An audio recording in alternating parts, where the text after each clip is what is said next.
Hola de nuevo. Voy a hablarles un poquito sobre los primeros axiomas de Zermelo-Fraenkel que vamos a ver. Me van a faltar todavía algunos cuantos, pero bueno, estos son como para iniciar. ¿Okay? Entonces recordemos un poquito cómo era el desarrollo intuitivo que ya habíamos hecho de la teoría de conjuntos, que es como la forma usual en la que uno se acerca por primera vez. Tenemos dos axiomas, básicamente. El axioma de extensión, que son dos conjuntos, son iguales y solo si tienen los mismos elementos. Ahorita vamos a hablar más de este axioma. Y el axioma de comprensión global, que nos dice que si tengo una propiedad, dejando muy abierta esta noción de qué es propiedad y todo, pero bueno, nos dice que entonces existe un conjunto A, tal que sus elementos son los que satisfacen dicha propiedad. Vamos a escribir entonces A igual a el conjunto de los A, tal que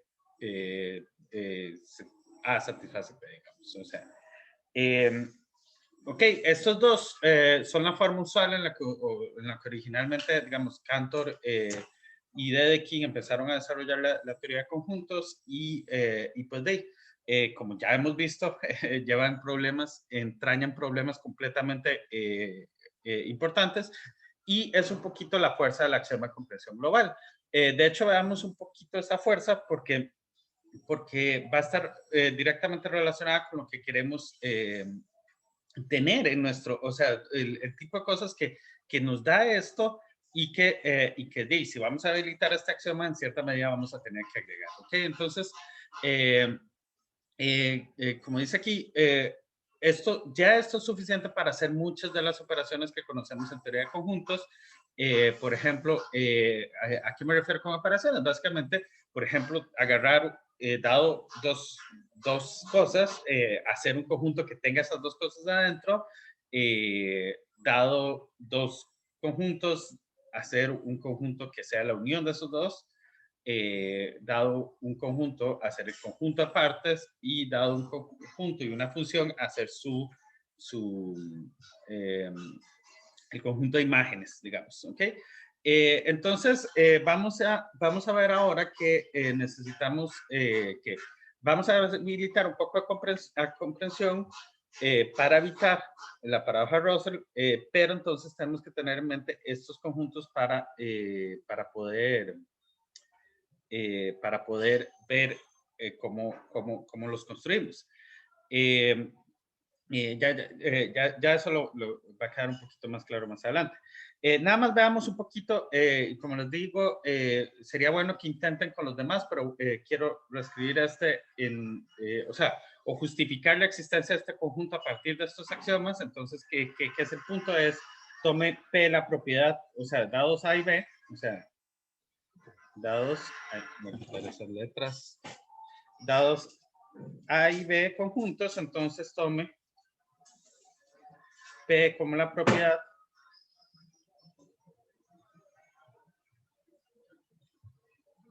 digamos, X igual a A o X igual a B. Entonces vean que esencialmente entonces hay un conjunto, gracias a esta propiedad hay un conjunto, que es el conjunto de todos los que satisfacen esa propiedad. Voy a poner aquí un X, no un A, como puse arriba, pero entonces serían todos los X, tal que X es igual a A o X es igual a B. Entonces, esta propiedad nos permite construir estos conjuntos, insisto, intenten construir ustedes, ¿verdad? Aquí la idea es que ustedes se dan A y B conjuntos, y entonces tienen que encontrar una propiedad que me define a la unión, lo mismo para partes de A, dado A, lo mismo para F de A, dado A y F. Entonces esencialmente van a ver que de hecho la axioma de compresión es bastante fácil para justificar la existencia de todas estas cosas. ¿Ok? Ahora, entonces, de aquí en adelante tenemos dos detalles esenciales que necesitamos hacer. Primero, ponerlo en un contexto que es el contexto en el que hemos estado trabajando hasta ahora y que nos permite un poquito entender mejor la parte lógica de este tipo de cosas, y es en primer orden, básicamente. Y el otro es Además de ver qué era lo que nos estaba ocasionando problemas para la paradoja de Russell, que es comprensión global, y ver cómo lo podemos arreglar. ¿Ok? Entonces, vamos a introducir los axiomas, los primeros dos axiomas, justamente pensando en eso. ¿Ok? Entonces, todos los axiomas que voy a dar van a ser, de ahora en adelante, van a ser axiomas de Cervelo-Frankel. O sea, vamos a llamar a la teoría ZF de ahora en adelante. Y pues, entonces, esencialmente, si en algún momento yo les digo ZF, modela phi o demuestra phi, no sé, eso lo que quiere decir que phi es una consecuencia de estos axiomas. Como sabemos, por el teorema de compacidad y todo lo que hemos hecho hasta ahora, solo necesitamos en cierta medida una cantidad finita de axiomas de ZF. ZF va a tener una cantidad infinita de axiomas, vale la pena mencionar eso ahorita, pero a pesar de eso, para mostrar un phi dado, solo necesitamos una cantidad finita, perdón. En ese sentido, muchas de las cosas que vamos a discutir, yo voy a introducir algunos axiomas y decirles, vean, ya con estos axiomas podemos hacer esto. Ya con estos axiomas tenemos estas consecuencias, ya con estos axiomas sabemos tal cosa. Y entonces, nada más para que lo tomen en cuenta. Ok, la paradoja de Russell, bueno, esto ya lo dije, entonces voy a repetirlo nuevamente rápido, nos indica que debemos debilitar estos axiomas. El axioma de extensión no es el problema, como sabemos, de hecho la paradoja de Russell se puede mostrar sin hacer alusión al axioma de extensión en cierta medida, solo usando el axioma de comprensión global. Entonces, por ahora nos vamos a preocupar solo por escribir en primer orden el axioma de extensión, que no está escrito en primer orden, ¿verdad? Está escrito en palabras. Entonces, pues aquí lo tienen. Esencialmente para todo X y Y, X va a ser igual a Y, sí, solo sí, para todo Z, Z pertenece a X, sí, solo sí, Z pertenece a X. ¿Okay? Eso pareciera que debería ser bastante obvio, digamos, en cierta medida. Pero recuerden que nosotros estamos en un lenguaje en particular y ese lenguaje podemos interpretarlo de muchas maneras distintas. Podríamos interpretar esta relación binaria de pertenece como, qué sé yo, como la igualdad o como el menor estricto o como la relación divide, o sea, como cualquier relación binaria que se les pueda ocurrir y muchos más, ¿verdad? Y esencialmente, ¿qué es lo que ocurre aquí? Entonces, que yo tengo que estas cosas que parecen obvias o que son obvias, tenemos que escribirlas, ¿verdad? Es decir, ponerle restricciones a que no pueda ser una relación que no satisfaga esta noción. Digamos, el menor igual en los números reales. No, el menor igual yo creo que sí satisface esto. Sí, el menor igual sí satisface estos los reales, pero digamos, si ustedes agarran partes de los naturales con la inclusión, no va a satisfacer esto. O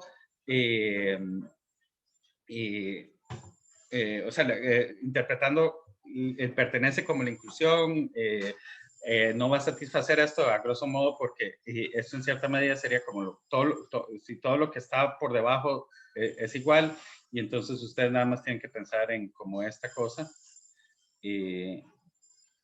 0, 1 y 0, 2, qué sé yo. Estas dos tienen por debajo, tienen a... no tienen a los mismos conjuntos. Bueno, no sé. El punto es que, el punto esencial es que hay formas de interpretar ese símbolo que no son iguales al pertenece y esto nos pone esa restricción. ¿Ok? Aquí me faltó un paréntesis y no lo puse. Bueno, ok, entonces, tomando en cuenta eso, ahora vamos a hablar del axioma de comprensión. Como les habíamos dicho, sí tenemos que cambiar el axioma de comprensión porque si recuerdan, la paradoja de Russell es simplemente crear el conjunto de todos los X tal que X no pertenece a X y D. Eso es lo que tenemos que evitar. Esencialmente, ese es el axioma nos causa problemas, entonces hay que ver cómo hacer para arreglarlo, ¿ok? Otra problemática aquí es escribir el axioma en primer orden. Ahora, notemos el axioma aquí. Ya teniendo aquí, voy a decirles las dos formas en las que lo vamos a arreglar. La primera es, aquí vamos a poner otro conjunto y entonces solo vamos a poder crear subconjuntos de conjuntos. Esto, en cierta medida, ya nos pone una restricción muy grande y van a ver que realmente un modelo de estas dos cosas cambia un montón con respecto al... bueno, evidentemente no hay modelos de comprensión global, pero porque es inconsistente, pero igual, a pesar de eso, es claro que algo que tiene comprensión global puede hacer muchas cosas, se puede hacer infinitas, porque es inconsistente, digamos, o sea, no hace nada, mejor dicho, si quieren. El punto es que la forma en la que vamos a reducir es esto, es solo permitir hacer este detallillo en conjuntos. Dentro de cosas que ya sabemos que son conjuntos, básicamente. Es decir, en cierta medida, comprensión va a ser como tomar subconjuntos sobre propiedades, ¿ok? Ahora, el detalle entonces aquí es esta parte. Propiedad nos pone en problemas. Hay que pensar que cambiamos por propiedad a realmente algo que nos sirva a nosotros en primer orden. Y entonces, pues, la primera impresión sería cambiar esto por fórmula. Por f, phi, una fórmula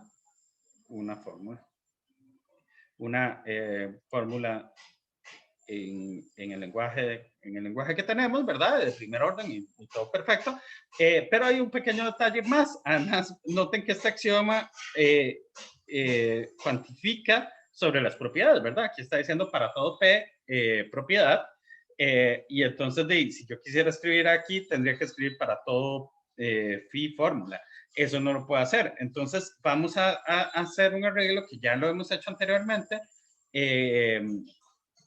No sé si recuerdan que, por ejemplo, cuando queríamos decir que algo es infinito, no tenemos los números naturales, entonces no podemos decir como que hay n objetos, no podemos decir para todo n hay n objetos, pero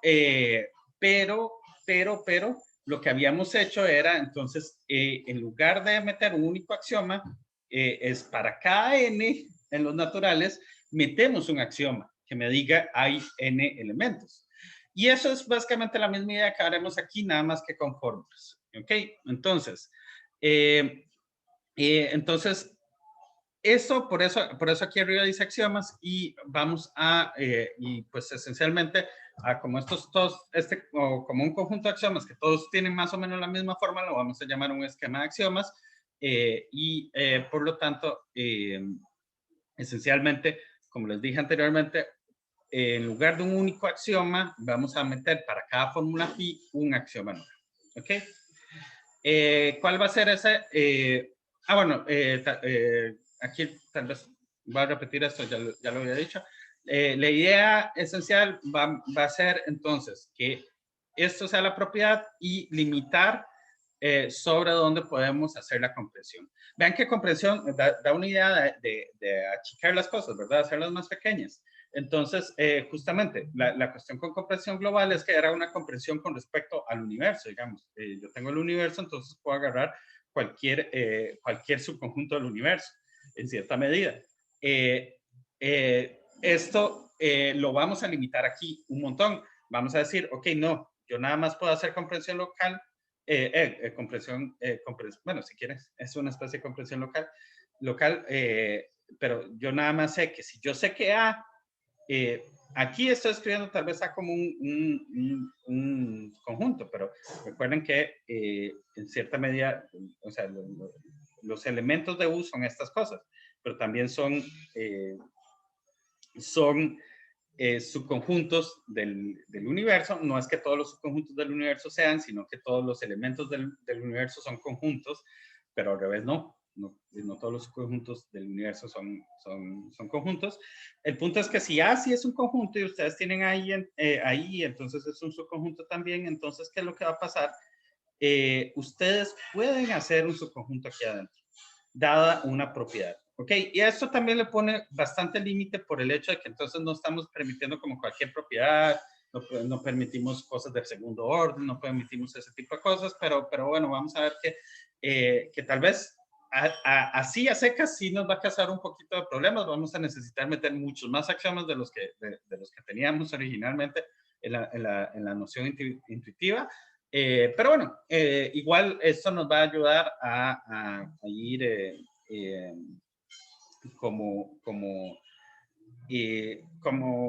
bueno, esto sí ya por sí nos ayuda a crear conjuntos y a crear algunas cosas, ¿ok?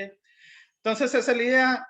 Podemos hacer conjuntos más pequeñitos dentro de otros conjuntos. Eso ya va a arreglarnos el problema y ahorita hablamos de por qué. Entonces, veamos el esquema de axiomas de comprensión.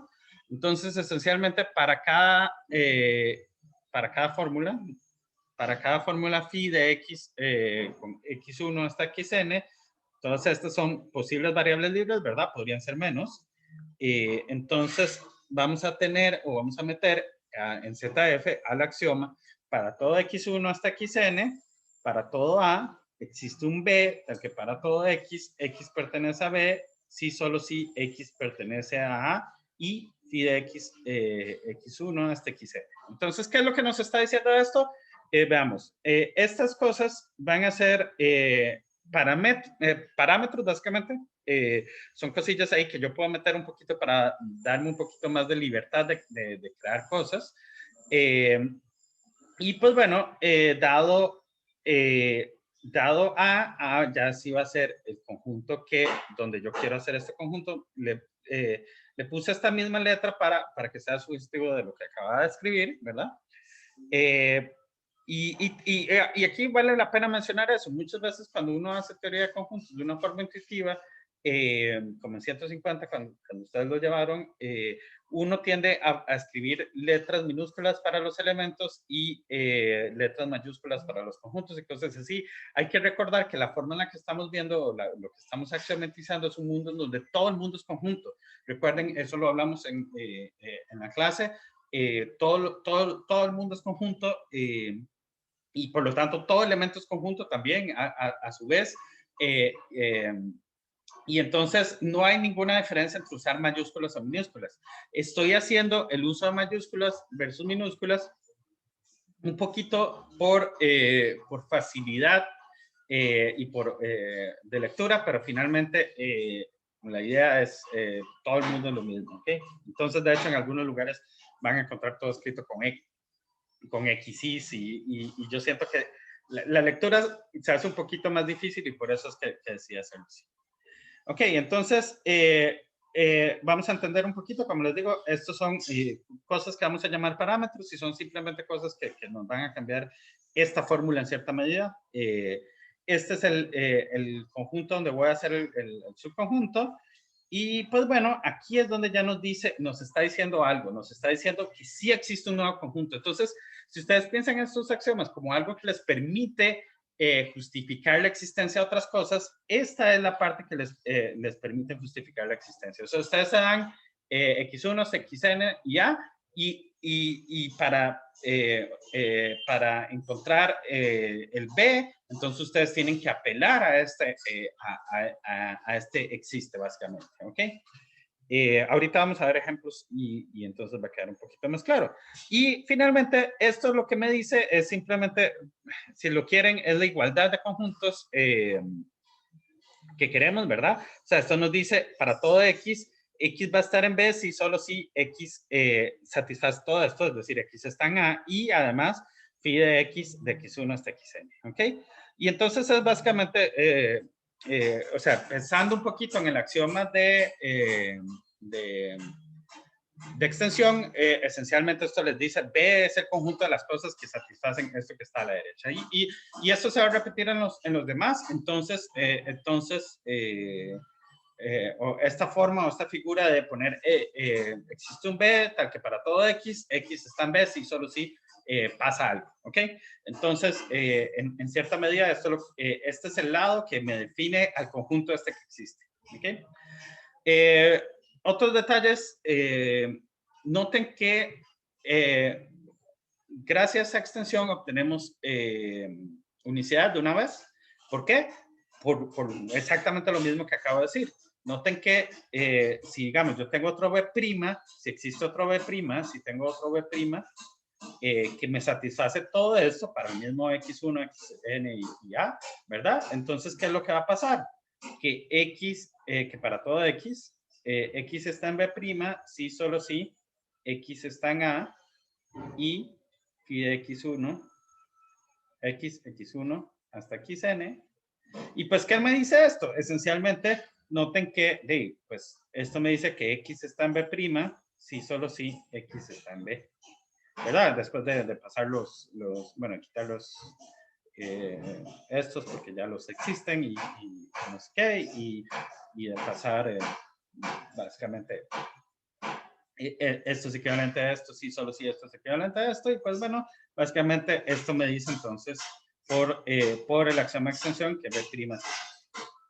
¿Ok? Entonces, ahí lo tienen. Esencialmente, este es el primer, bueno, el primer axioma complicado. Extensión es un poquito fácil. Este axioma, vamos a ver que con este axioma ya se pueden justificar la existencia de algunas cosas. De hecho, están en la lista de ejercicios que venían en el taller. No hace referencia exactamente a cuáles son los que necesito, porque tampoco quería que el foco fuera ese, pero pueden pensarlo ahorita. La existencia del conjunto vacío ya se puede mostrar con este axioma, y se puede, dado A y B conjuntos, se puede mostrar la existencia de la intersección, por ejemplo. ¿Okay? Y de hecho, más en general de una intersección arbitraria. Y aquí quiero que vean entonces un poquito la diferencia. ¿Por qué la de la unión no?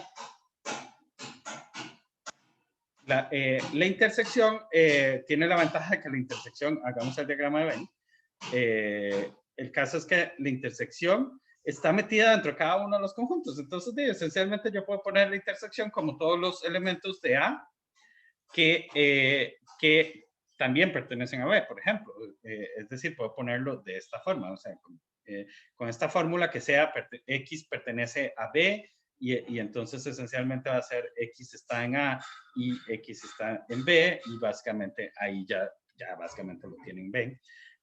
Justamente el B es uno de los cosas que estaría aquí, y pues básicamente.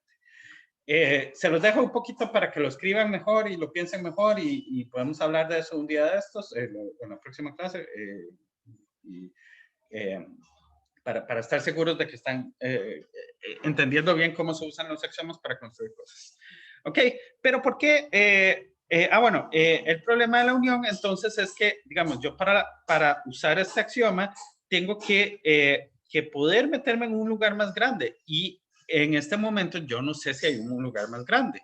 ¿Ok? Y ese va a ser un problema central de que no podemos construir más cosas. ¿Ok?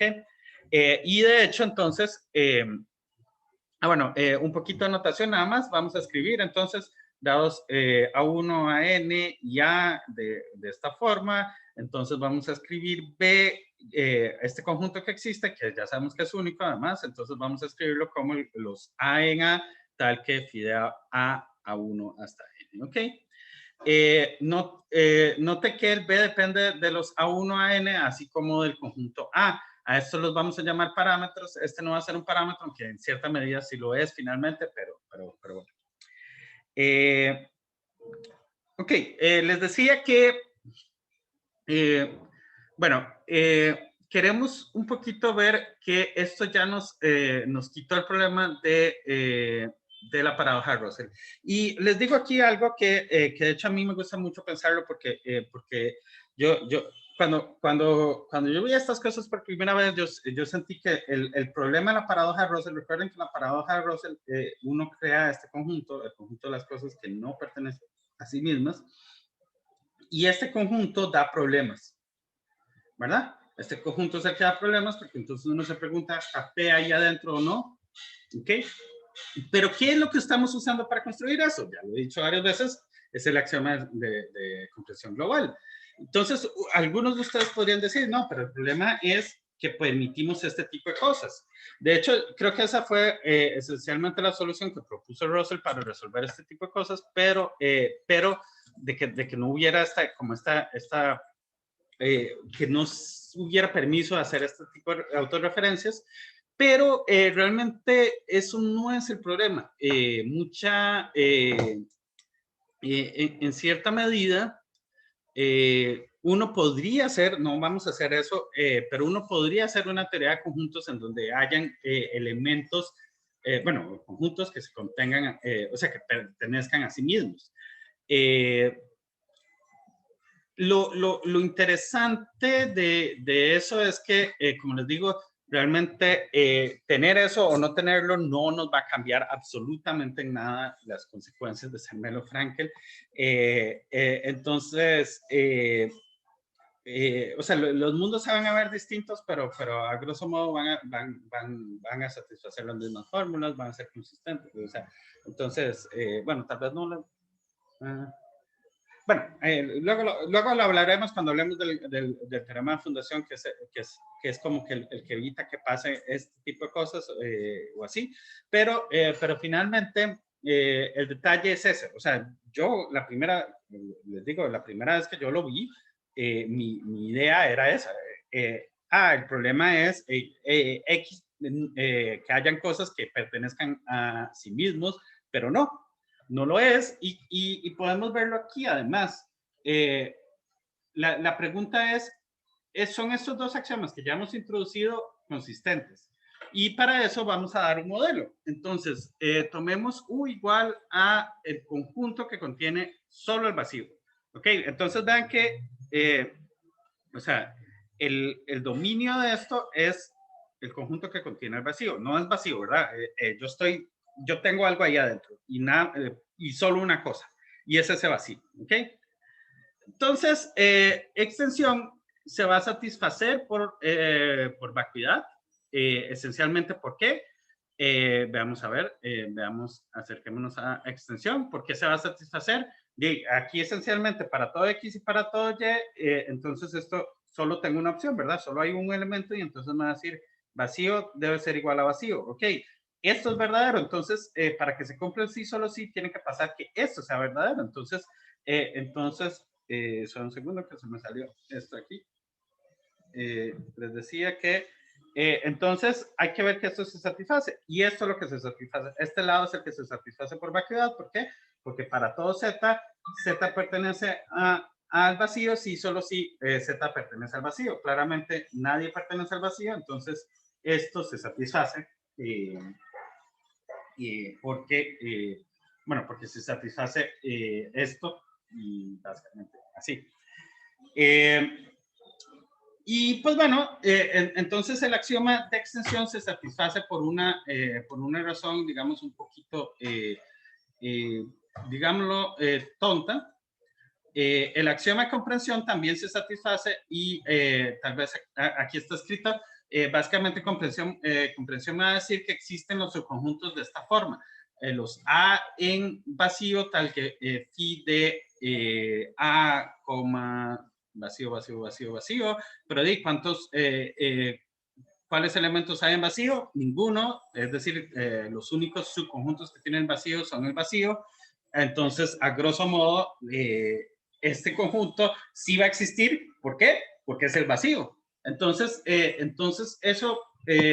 esto nos dice que, en efecto, para cualesquiera cosas aquí, que son vacíos, todos son iguales a vacío, existe un conjunto que, en efecto, va a ser el vacío, que me satisface esto, y esto va a ser completamente cierto. Entonces, extensión y comprensión son satisfechas por este modelo. Y pues bueno, ya esto nos dice esas dos cosas son consistentes y también nos dice que arreglamos la paradoja de Russell. ¿Por qué? Porque justamente un detalle, y aquí lo pueden ver, es que este conjunto, este modelo no tiene, no tiene el conjunto de cosas que no se contienen a sí mismas, porque ese conjunto es justamente todo el modelo en este caso, ¿verdad? El vacío no se contiene, el vacío no pertenece a sí mismo, y entonces el conjunto de cosas que no se contienen a sí mismo es el conjunto que contiene el vacío, y ese no está ahí adentro, ¿verdad? El conjunto que contiene el vacío no pertenece al conjunto que contiene el vacío. Y entonces aquí definitivamente no hay ningún problema con la paradoja de Russell, porque este conjunto simplemente no, bueno, es vacío, si quieren. ¿Ok? Y, ¿cómo es?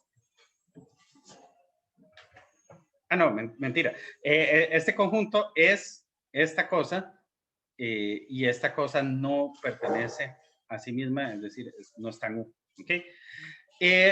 Esto se los digo porque, bueno, tal vez me estoy saltando porque lo que quería decir es otra cosa antes, y es que perdimos mucho con debilitar el axioma de compresión, pues ya no podemos crear cosas más complicadas que el vacío. Lo único que podemos crear con estas dos, con extensión y comprensión, es el mismo vacío.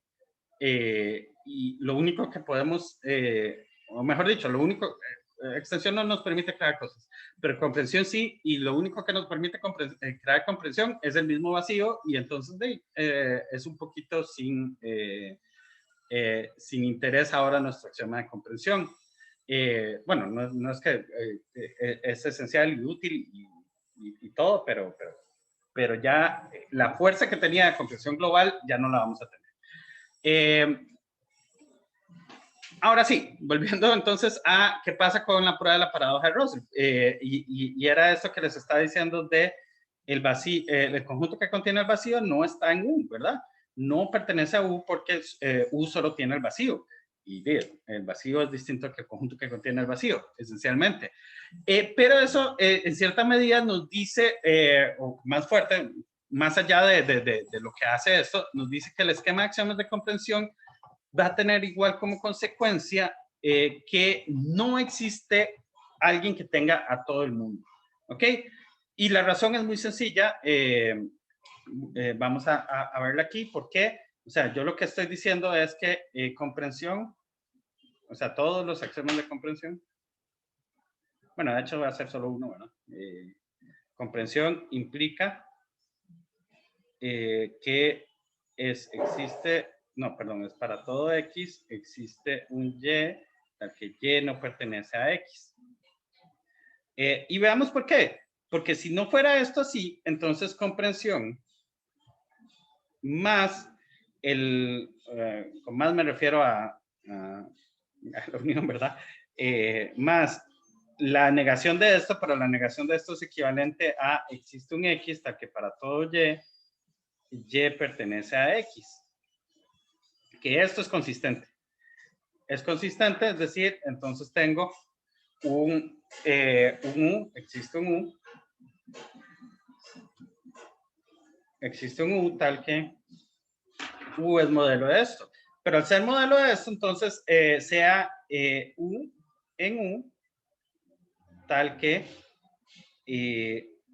para todo Y pertenezca a U, ¿verdad? Eso es satisfacción de esta fórmula en particular. Y pues bueno, eso que nos dice, tomemos ahora entonces, a partir de este U, tomamos el conjunto de todos los, perdón, hacemos P, el conjunto de todos los X, tal que X, perdón, aquí es donde usamos comprensión global, no, comprensión normal, sin local, digamos. Usamos comprensión para entonces hacer todos los X que están en U, que son todos, ¿verdad? Esto es lo que me dice, este U es el universo, esencialmente. Entonces, hacemos el conjunto de todos los X en U, tal que X no pertenece a X, y aquí es donde entonces el resto de la prueba da una contradicción, ¿verdad? Ya, el resto de la prueba ustedes lo saben bien.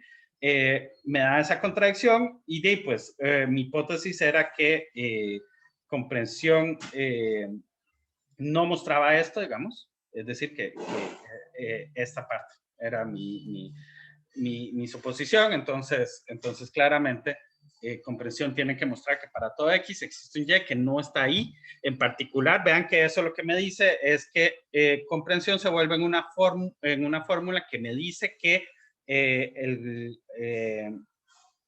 U no está en U. ¿Ok? Entonces, ya esto nos da al menos una imagen de cómo debe ser nuestro modelo. O sea, ustedes pueden, de nuevo, recordando esta idea que les había mencionado de tenerla, de pensar en que estos son aproximaciones de lo que es todo el mundo de las matemáticas real. El detalle es que esta aproximación, ¿cómo se va a ver? Y algo que ya estamos viendo aquí es que hay conjuntos que están en U que no, perdón, hay subconjuntos de U, a pesar de que U sea un conjunto en el sentido clásico, en el sentido intuitivo para nosotros, y sobre todo nuestra definición de qué es lo que a primer orden es un conjunto, ese MAE no va a estar dentro de este modelo. Entonces, estos modelos, de nuevo, son una aproximación, pero no van a tener todas las cosas matemáticas que nosotros podemos ver desde afuera, tal vez. ¿Ok? Entonces ya empezamos a tener una imagen de cómo pueden ser los modelos de este tipo de cosas. ¿Ok? Bueno, como les había dicho, perdimos un toque con esto. Al debilitar el axioma de comprensión, no podemos crear cosillas más complicadas, y pues básicamente todas estas que nos creaba el axioma de comprensión global, tenemos, como no nos permiten hacerlo, ¿por qué es que no nos permiten hacerlo? Vean que esta cosa aquí no tiene cosas como partes de este conjunto, partes del vacío, no están ahí adentro. No está ahí adentro, bueno, la unión sí está, pareja, no, o sea, parejas, digamos, la pareja con el vacío va a ser vacío, que bueno, es el conjunto que contiene el vacío, y esto ya habíamos hablado de que no está en U, porque U es justamente eso, y él no está dentro de sí mismo.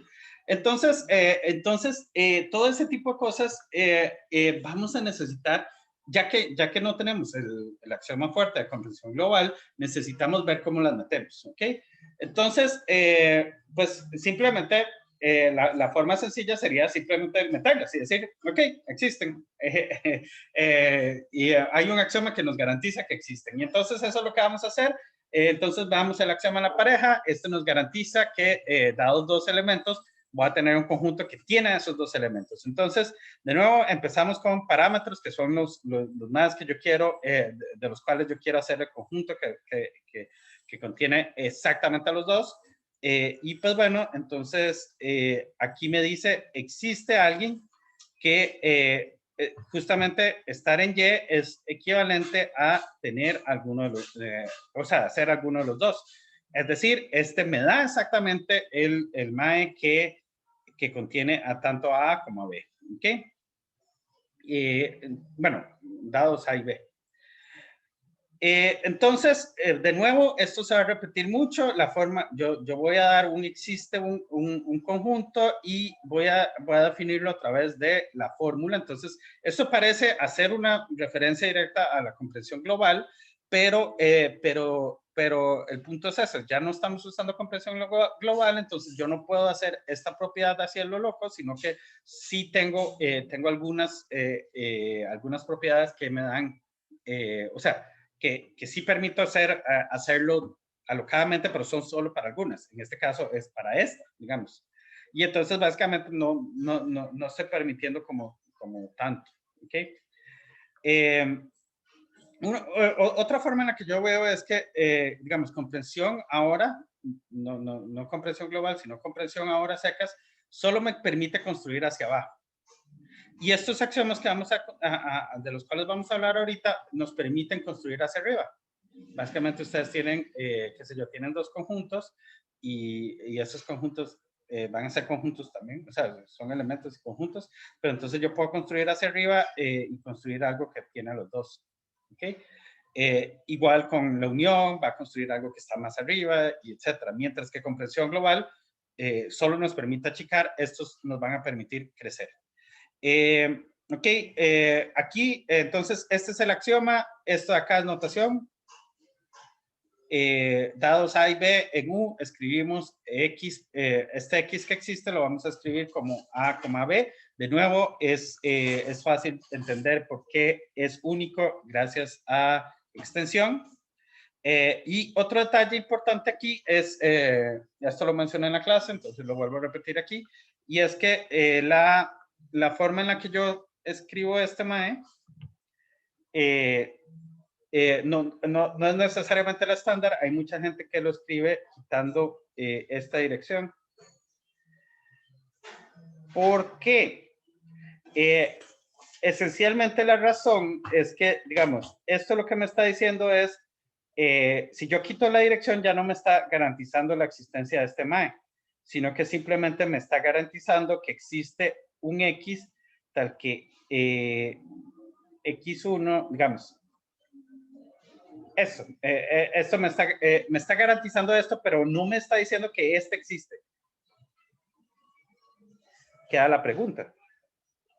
Si yo quito esta dirección, eso es lo que está pasando. Pero la cuestión es eso, de que justamente solo esa dirección es esencial porque luego uno puede usar comprensión para hacer el conjunto de todos los Y en el X que existe, tal que Y es igual a X1 o Y es igual a X2, y básicamente entonces uno vuelve a caer en el que existe, ¿ok? Eso se los digo sobre todo porque tal vez algunas de las referencias que puedan buscar o eso solo va a tener una de las dos direcciones, entonces eso es lo que pasa.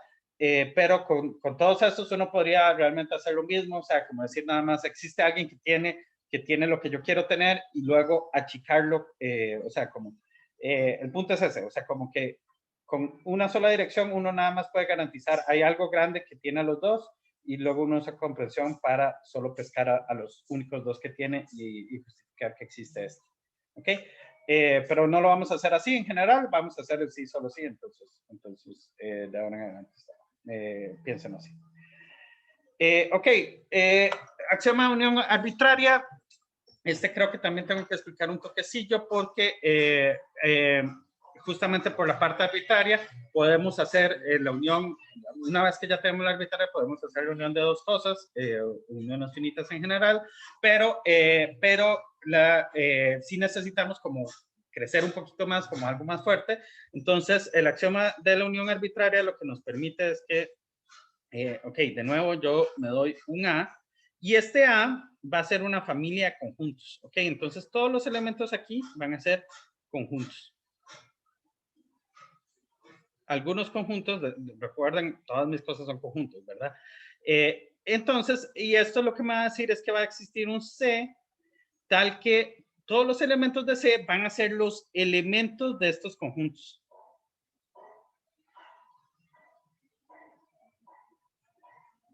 De los conjuntos en A. Eso es lo que me va a decir, ¿ok? O en otra forma de escribirlo es la unión sobre los conjuntos en A. Entonces pongamos aquí tal vez la unión sobre los conjuntos, tal que los conjuntos pertenecen a A. Básicamente, esto es lo que estamos haciendo. Y veamos a ver por qué es realmente eso, o por qué este axioma me dice eso. Entonces, yo agarro A, que es una familia de nuevo de conjuntos, y entonces me dice, existe un C, este es el C, ¿verdad? Que todos sus elementos van a ser ¿quiénes? Van a ser gente para la cual existe un Y, que ese Y esté en A, es decir, es un conjunto de, existe un Y que es un conjunto de A, tal que X pertenece a ese conjunto, ¿ok? Entonces, este X es el elemento que está en un Y, que el Y es un conjunto de A. Ok, entonces esencialmente eso, ese es el detalle, eso es lo que estamos haciendo aquí. Entonces, bueno, normalmente eso se escribe así. Vean que aquí no estoy poniendo subíndices porque esta familia no está indexada. Ok, pero si quieren pueden indexarla de esta forma, es un poquito extraña, pero es indexar a todos los conjuntos por sí mismos en cierta forma, y pues entonces eso es lo que uno puede hacer. Para escribir de una forma tal vez que a ustedes se les haga un poquito más natural. Otra forma, o sea, simplemente podría pasar eso, como que tienen una función f que va de A en A, que sea la identidad. F de A es igual a A. Entonces, C va a ser básicamente la unión de sobre A en A de F de A. Nada más estoy escribiéndolo de estas formas un poquito para que se parezca más a la notación de la cual ustedes están acostumbrados. Pero bueno, esencialmente son estas uniones arbitrarias. Por supuesto, si ya solo tiene dos conjuntos adentro, entonces vamos a escribir C como A unión B de esta forma, que es muy natural, que es como la hemos escrito siempre, ¿verdad? Otra forma, otras palabras que quiero decir con respecto a esto, y es que piensen que tienen C y de nuevo es un conjunto con adentro son conjuntos. Entonces voy a poner, por ejemplo, aquí A, B, C, déjemelo así. Entonces, perdón, esto es A. Esto es mi A mayúscula. Entonces, ¿quién va a ser esta unión de A? Resulta que hay una forma un poquito, si uno lo tiene escrito el conjunto así, de entenderlo, y es simplemente como A, B y C. Es quitar los paréntesis de adentro, los corchetes de adentro, justamente. ¿Por qué? Porque es justamente eso, que es la unión de A, es la unión de estos dos conjuntos, en este caso va a ser A unión B, C, y pues esto es simplemente la gente que está aquí adentro. ¿Okay? Esto se los digo porque, como lo discutimos en clase, esto les sirve para reescribir correctamente uno de los ejercicios que estaban en el taller y que... no, mentira, ese no es de los que están en el taller, pero es de los que están en esto. ¿Okay? Bueno, ya tenemos pareja, tenemos unión. La siguiente de las que estaban arriba, no voy a volver a ponerlos, es partes.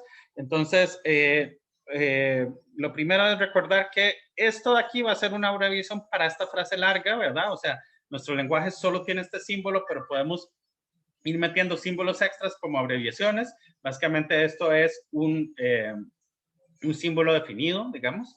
Y entonces vamos a decir que A es un subconjunto de B, sí, solo sí, para todo X, X pertenece a A, implica que X pertenece a B. Y pues bueno, el axioma de partes es bastante sencillo. El axioma de partes nos dice que dado un A, ustedes tomen, entonces va a existir un P tal que todos los elementos de P son subconjuntos de A, básicamente. Muy natural, ¿verdad? Y pues bueno, eso es esencialmente el axioma de partes. Vamos a escribir a este P que existe, lo vamos a escribir como partes de A. Pasa lo mismo que les he dicho en todos los demás. Esto es único, es fácil verlo, usando extensión y pues todo usuario, ¿ok? Bueno, ya para terminar, esencialmente les dejo aquí estos ejercicios. Bueno, estos son ejemplos que realmente quiero que los manejen un poquito como ejercicios. Les recuerdo porque eso lo grabé en la clase, bueno, no lo grabé en la clase que nos faltó grabar, pero esencialmente que la idea para resolver este ejercicio es que, digamos, este A y este B van a ser subconjuntos de A y B son subconjuntos de la unión de R. ¿Y esto por qué? Porque esencialmente vamos al punto de que al ser R una familia de pares ordenados, entonces ustedes consideran todos los pares ordenados que tienen adentro, R, por ejemplo.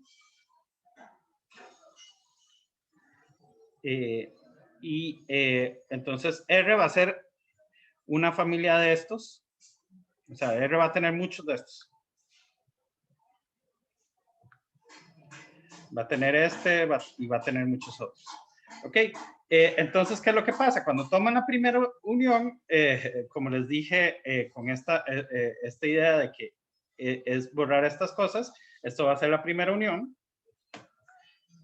La primera unión va a ser esto. ¿Y qué va a ser la segunda unión? La unión de este nuevo conjunto que queda es borrar el siguiente nivel. Entonces va a ser esto. Ay, borré una coma que me quería borrar. Y pues justamente esos ya son todos los elementos de los pares ordenados que yo quiero, ¿verdad? O sea, el par ordenado que tenía escrito aquí es el par ordenado XY. Y yo quiero decir entonces los X que están en la primera entrada y los Y que están en la primera entrada y así. Entonces, básicamente esa es la idea detrás. De por qué entonces este A y este B van a ser subconjuntos de UUR. ¿Ok? Todavía ahí hay trabajo que hacer, pero básicamente por ahí va la situación. Los demás son un poquito más sencillos y son una buena práctica. Vean sobre todo este ejercicio 5 del taller 7. Este es muy útil para entender esto. Y nada más para terminar, todavía no es suficiente para construir muchas de las cosas que necesitaremos. Por ejemplo, vamos a hacer una versión más fuerte de esto, ¿ok?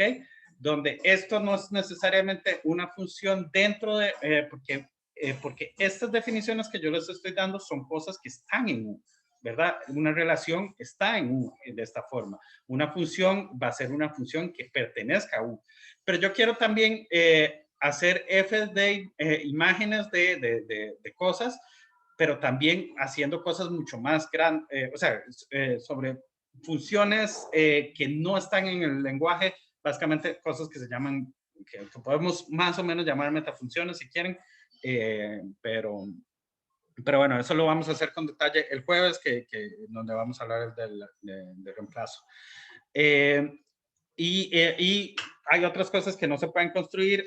Omega es una de ellas. Vamos a necesitar un axioma que nos dice existen cosas infinitas, y justamente también vamos a empezar a ver por qué es que necesitamos estas cosas.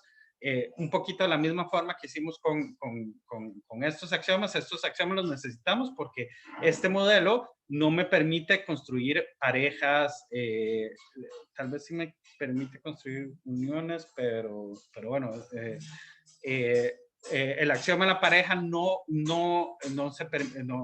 sirve acá, el de partes tampoco. Entonces eso es lo que vamos a ver. Vamos a llegar a ver modelos de todos los axiomas que no tienen cosas infinitas, y entonces vamos a necesitar otros axiomas para meter. Y vamos a ver que también metiendo algunos axiomas va a haber un poquito de redundancia, entonces que hay cosas que sobran en cierta medida, que no es grave, ¿verdad? O sea, siempre y cuando la cuestión no sea muy complicada, no es grave repetir, pero siempre es bueno saber un poquito si hay cosas redundantes. Y pues bueno, con eso terminamos. Entonces nos vemos el jueves. Hasta luego.